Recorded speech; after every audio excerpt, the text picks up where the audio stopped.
Miabot na dinhi sa Pilipinas ang Queen of Pop nga si Madonna alang sa iyang duha ka gabi nga concert sa Mall of Asia Arena nga magsugod ugma.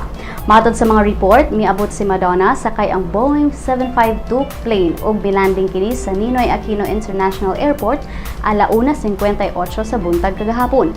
Dugang sa mga reports nga wa na moagi si Madonna sa naandang proseso sa mga pasahero sama sa immigration and quarantine inspection sa naiya ug may diretsyo na siya og gawas sakay sa convoy uban sa mga local security. Di lang ang fans kundi lakip ang mga airline ug ground personnel wala tuguti nga mokuha og litrato ug video sa American singer. Apan ang mga fans ni Madonna dali dayong may welcome kaniya sa Twitter.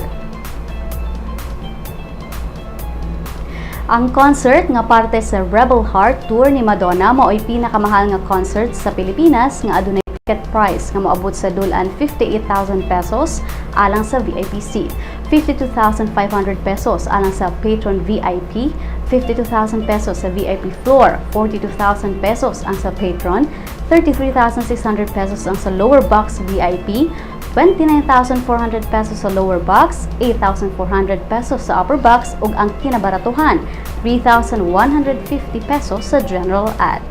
Si Madonna mao'y mikanta sa mga hit songs nga La Isla Bonita, Like a Virgin, Don't Cry for Me Argentina, Papa Don't Preach ug Crazy.